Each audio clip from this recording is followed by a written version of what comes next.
শোনো, বিয়ে করলে একজন সিনিয়র আপুকে বিয়ে করবা, কারণ তোমাদের যে কথাবার্তা আর কাজকর্ম করো তোমরা, নির্ঘাত বিয়ের পরে তোমরা বউয়ের হাতে মাইর খাবা। ঠিক আছে? তার থেকে সিনিয়র আপু বিয়ে করলে কি মনকে বুঝাইতে পারবা যে না, মাইর খাইছি, একজন সিনিয়র পার্সন আমাদেরকে মারছে, তখন ওইটা গায়ে লাগবে না।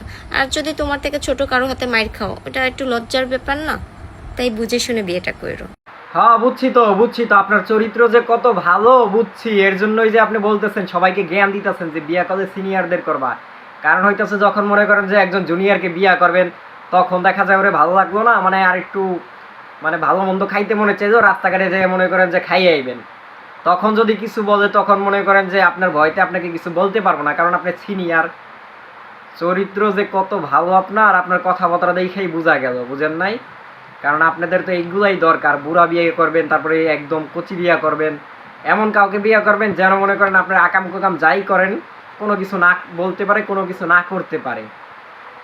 মানে 12 বাতারি মাগি করে এই অবস্থাই হয়, আর এই ধরনের কথাবার্তাই বলে। নিঃসন্দেহে তুই ঠিক কথা বলেছিস।